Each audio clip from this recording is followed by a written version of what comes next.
Bismillahirrahmanirrahim. Assalamualaikum warahmatullahi wabarakatuh. Syukur alhamdulillah kehadirat Allah subhanahu wa ta'ala, karena berkah rahmat dan karunia-Nya lah sehingga kita masih diberikan kesehatan dan kekuatan untuk kembali bersama-sama mengikuti perkuliahan kita hari ini di mata kuliah trigonometri. Oke, untuk hari ini setelah pekan lalu kita membahas tentang materi aturan sinus, dan hari ini kita akan mempelajari tentang materi aturan kosinus. Sama halnya dengan aturan sinus kemarin, aturan kosinus ini sebenarnya juga untuk memudahkan kita untuk menghitung panjang sebuah sisi segitiga dan besar sudut yang ada dalam sebuah segitiga. Apabila diketahui panjang dua sisi lainnya dan besar sudut yang diapitnya. Bisa juga kalau kita mau mendapatkan besar sudut dari sebuah segitiga jika ketiga sisi dari segitiga segitiga itu diketahui. Nah, oke, berikut bentuk umum dari aturan kosinus. Nanti di slide berikutnya kita akan membuktikan bagaimana cara mendapatkan bentuk umum yang ada dalam aturan kosinus ini. Coba kita perhatikan gambar di bawah ini. Ini ada gambar segitiga sembarang, yaitu segitiga ABC, di mana masing-masing panjangnya adalah untuk panjang sisi AB itu panjangnya adalah C, kemudian panjang sisi AC panjangnya adalah B, kemudian panjang sisi BC panjangnya adalah A. Nah, bentuk umum dari aturan kosinus pada sebuah segitiga ABC itu berlaku aturan sebagai berikut. A kuadrat sama dengan B kuadrat ditambah C kuadrat dikurang 2BC dikali cos A. Kemudian B kuadrat sama dengan A kuadrat ditambah C kuadrat dikurang 2AC dikali cos B. C kuadrat sama dengan A kuadrat ditambah B kuadrat dikurang 2AB dikali cos C. ABC ini semua, ABC itu sendiri adalah panjang sisinya, kemudian A besar, B besar, C besar seperti ini, itu adalah sudutnya ya. Itu adalah sudutnya. Nah, seperti aturan sinus yang sudah kita jelaskan pekan lalu, aturan kosinus ini sekali lagi juga berlaku pada setiap segitiga. Nah, aturan kosinus ini digunakan untuk menentukan atau menghitung unsur-unsur yang ada di dalam sebuah segitiga, baik itu panjang sisi maupun besar sudutnya. Jika diketahui sisi, sudut, dan sisinya. Kemudian jika diketahui juga ketiga sisi dari segitiga tersebut. Nah, lalu bagaimana mendapatkan bentuk umum dari aturan kosinus itu sendiri? Ini berikut kita akan membuktikan bentuk umum dari aturan kosinus itu sendiri.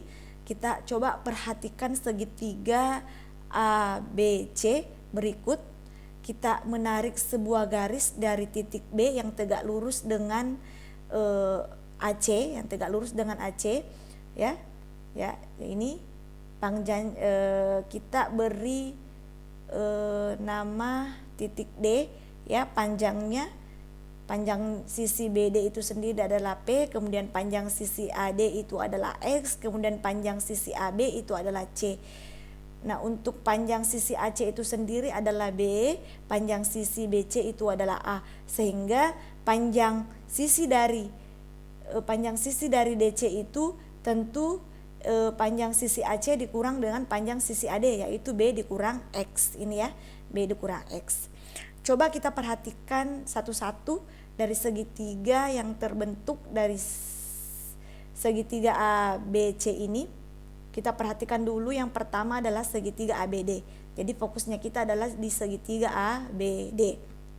Nah, karena ini adalah aturan kosinus, maka yang kita munculkan adalah kosinus itu sendiri. Jadi kosinus A, kita sudah tahu bahwa cos A itu sendiri adalah sisi yang ada di samping sudut per sisi miring. Sisi yang ada di samping sudut ini ya, sisi yang ada di samping sudut itu sendiri adalah X, ini ya, X per sisi miring yaitu C. Sehingga cos A sama dengan X per C, di mana X itu sendiri, ini ya, X itu sendiri kita peroleh C dikali cos A. Nah, anggap ini adalah persamaan pertama yang kita dapatkan. Kemudian kita perhatikan lagi kembali segitiga ABC. Kita perhatikan kembali segitiga ABD ya, masih di segitiga ABD. Kita di sini ada teorema Pitagoras yang kemudian berlaku. Ini cuma mengingatkan saja ya. Jadi kalau kita berbicara tentang teorema Pitagoras, Pitagoras itu nama ya, nama seorang matematikawan Yunani yang tentu mendapatkan teorema itu sendiri, yang sudah menemukan teorema itu sendiri, dalil itu sendiri, seorang matematikawan Yunani bernama Pitagoras, makanya disebut dengan istilah Pitagoras. Yang mana bunyinya teorema Pitagoras itu sendiri bahwa pada suatu segitiga siku-siku, kuadrat dari sisi terpanjang yaitu sama dengan hasil jumlah dari kuadrat sisi-sisi penyikunya. Ya.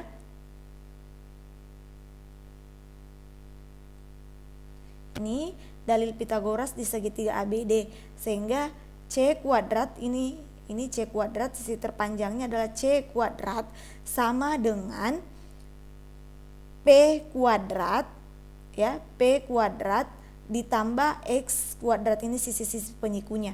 P dengan X adalah sisi-sisi penyikunya. P kuadrat ditambah X kuadrat. Sehingga untuk mendapatkan P kuadrat itu sendiri tentu sama dengan C kuadrat dikurang dengan X kuadrat. Itu ya. Kemudian P kuadrat sama dengan C kuadrat dikurang. Kita substitusi X yang sudah, nilai X yang sudah kita peroleh di persamaan pertama yaitu C dikali cos A, sehingga kita mengganti X ini, kita substitusi X ini ke sini menjadi C dikali cos A kuadrat, sehingga P kuadrat sama dengan C kuadrat dikurang C dikali cos A kuadrat. Itu sendiri kalau kita uraikan adalah C kuadrat dikali cos kuadrat A. Kita peroleh persamaan kedua.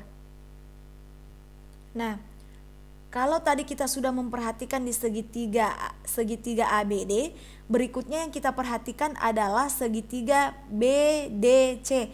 Jadi yang berikutnya kita perhatikan adalah segitiga BDC, ya, segitiga BDC. Kita lihat segitiga BDC, sisi terpanjangnya adalah A, ya penulisannya ini ya, BC, A. Kita lihat ada kita pakai kembali teorema Pitagoras di sini. A sama dengan sisi-sisi penyikunya adalah P dengan B dikurang X, sehingga A kuadrat ya, A kuadrat sama dengan P kuadrat ya, P kuadrat ditambah dengan B dikurang X kuadrat. Ini ada teorema Pitagoras di segitiga BDC, kita perhatikan itu. Sehingga didapatkan A kuadrat sama dengan P kuadrat ditambah B dikurang X kuadrat itu sendiri. Kalau kita jabarkan ini, kita peroleh B kuadrat dikurang 2BX ditambah X kuadrat. Oke. Berikutnya A kuadrat sama dengan P kuadrat, di slide sebelumnya kita sudah dapatkan P kuadrat itu sendiri adalah di persamaan pertama kita substitusi P, nilai P kuadrat itu adalah sama dengan C kuadrat dikurang C kuadrat kali cos kuadrat A ya. Jadi kita substitusi P kuadrat itu sendiri adalah C kuadrat dikurang C kuadrat cos kuadrat A ditambah ini, ditambah kita turunkan ini, ditambah B kuadrat dikurang 2BX ditambah X kuadrat. A kuadrat sama dengan C kuadrat dikurang C kuadrat kali cos kuadrat A, kini kita turunkan kembali ini ya, ditambah dengan B kuadrat dikurang 2B, ini ya 2B. Nah tadi kita juga sudah mendapatkan X ya di persamaan pertama di slide sebelumnya, bahwa X itu sendiri ini ya, X itu sendiri adalah C dikali cos A, C dikali cos A, maka kita ganti X itu menjadi C dikali cos A ditambah X, kembali kita ganti menjadi C dikali cos A berpangkat 2 karena ada pangkat 2-nya ya, ada pangkat 2-nya. Selanjutnya A kuadrat sama dengan C kuadrat dikurang C kuadrat cos kuadrat A ditambah B kuadrat dikurang 2. Ini kita kalikan 2BC dikali cos A ditambah C kali cos A dikali C kali cos A, karena berpangkat 2 itu kita dapatkan C kuadrat cos kuadrat A. Sehingga hasil akhirnya kita dapatkan A kuadrat sama dengan B kuadrat, karena ini kan C kuadrat kali cos kuadrat A, ini ya, ditambah dengan C kuadrat kali cos kuadrat A, ini sudah ini ya, ini. Jadi tinggal B kuadrat ditambah C kuadrat B kuadrat ditambah C kuadrat dikurang 2BC cos A. Sehingga diperoleh aturan kosinus yaitu A kuadrat sama dengan B kuadrat ditambah C kuadrat dikurang 2BC dikali cos A. Dengan analogi yang sama seperti slide sebelumnya yang sudah kita dapatkan tadi cara pembuktiannya, dengan analogi yang sama kita akan mendapatkan juga rumus aturan kosinus yang lain yaitu B kuadrat sama dengan A kuadrat ditambah C kuadrat dikurang 2AC dikali cos B, dan C kuadrat sama dengan A kuadrat ditambah B kuadrat dikurang 2AB dikali cos C. Oke, untuk lebih memahamkan kita tentang materi aturan kosinus ini, berikut ada contoh soal yang akan saya berikan. Contoh soal yang pertama adalah carilah panjang X pada gambar di bawah ini. Berikut ini gambarnya ya, ini gambar segitiga ABC, besar sudut B itu sendiri adalah 120 derajat, kemudian panjang sisi AB itu adalah 7 cm, dan panjang sisi BC itu adalah 8 cm. Jadi dua buah sisinya diketahui dan sudutnya satu buah sudut diketahui. Yang mau kita cari adalah, yang ditanyakan dalam soal ini adalah panjang sisi X, dalam hal ini panjang sisi AC ya. Tentu kita menggunakan aturan kosinus karena yang diketahui adalah dua sisi dan satu sudut ya. Diketahui AB sama dengan 7 cm, BC sama dengan 8 cm, kemudian besar sudut dari B itu sendiri adalah 120 derajat. Yang mau kita cari adalah panjang AC atau X, panjang sisi X berapa ya. Itu yang mau kita cari tahu. Nah, berikut penyelesaiannya kita masukkan ke dalam rumus aturan kosinus ya, karena yang mau kita cari adalah panjang sisi AC atau panjang sisi X. Langsung saja AC kuadrat sama dengan AB kuadrat ditambah BC kuadrat dikurang 2AB dikali BC dikali cos B gitu ya. AC kuadrat itu sendiri kan tadi panjang sisi AC itu adalah X ya, dan yang mau kita cari memang adalah panjang sisi X atau panjang sisi AC. X kuadrat sama dengan panjang sisi AB tadi itu adalah 7 kuadrat ditambah panjang sisi BC 8 kuadrat dikurang 2 dikali 7 dikali 8 dikali cos B tadi itu sendiri adalah 120 derajat. X kuadrat sama dengan 7 pangkat 2 49, 8 pangkat 2 adalah 64, 49 ditambah 64 dikurang 2 kali 7 kali 8 itu adalah 112 dikali cos 120 derajat itu adalah minus 1/2. Sehingga X kuadrat sama dengan, ini kita jumlahkan mendapatkan 113 ditambah ini kali ini 112 dikali dengan minus 1/2 kita dapatkan ditambah 113 tambah 56 sehingga didapatkan X kuadrat sama dengan 169 dari hasil penjumlahan ini, sehingga X sama dengan akar 169, X adalah 13. Jadi panjang sisi AC atau panjang dari X adalah 13 cm. Dengan menggunakan aturan kosinus kita mendapatkan panjang sisi AC atau panjang sisi X adalah 13 cm. Oke, untuk di contoh kedua ini kalau kita lihat ketiga sisinya diketahui panjangnya, sehingga yang mau dicari tahu adalah besar sudutnya ya. Berikut segitiga ABC mempunyai sisi AB 3 cm, sisi BC 7 cm dan sisi AC sama dengan 5 cm. Tentukan besar sudut A. Jadi diketahui, kita gambar dulu segitiganya, segitiga ABC, panjang AB 3, panjang AC 5 cm dan panjang sisi BC adalah 7 cm. AB itu sendiri adalah C, kemudian BC itu sendiri adalah A, kemudian panjang sisi AC itu sendiri adalah B, masing-masing dengan besar panjang sisinya 3 cm, 7 cm dan 5 cm. Yang ditanyakan adalah besar sudut A-nya. Ya, jadi langsung saja kita selesaikan dengan menggunakan aturan kosinus. Berarti A kuadrat sama dengan B kuadrat tambah C kuadrat dikurang 2BC dikali cos A.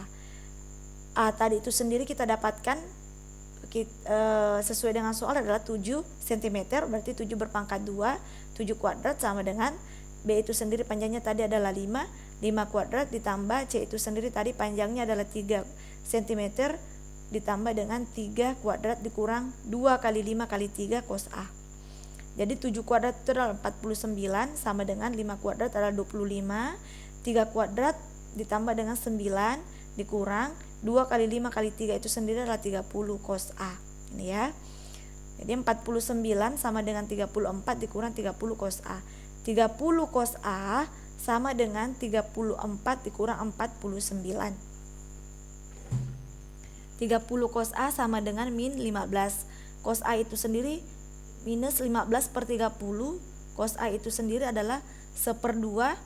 Jadi karena yang kita mau cari tahu adalah besar sudut A, maka cos berapa ya? Cos berapa yang hasilnya adalah minus 1/2. Ternyata nilai kosinus yang hasilnya min 1/2 itu adalah 120 derajat. Sehingga besar sudut A adalah 120 derajat. Oke, 2 contoh soal ini saya yakin sudah cukup mewakili ya untuk memperdalam dan memahamkan kita lebih lanjut mengenai materi aturan kosinus ini. Insya Allah pekan depan kita akan masuk dengan materi berikutnya.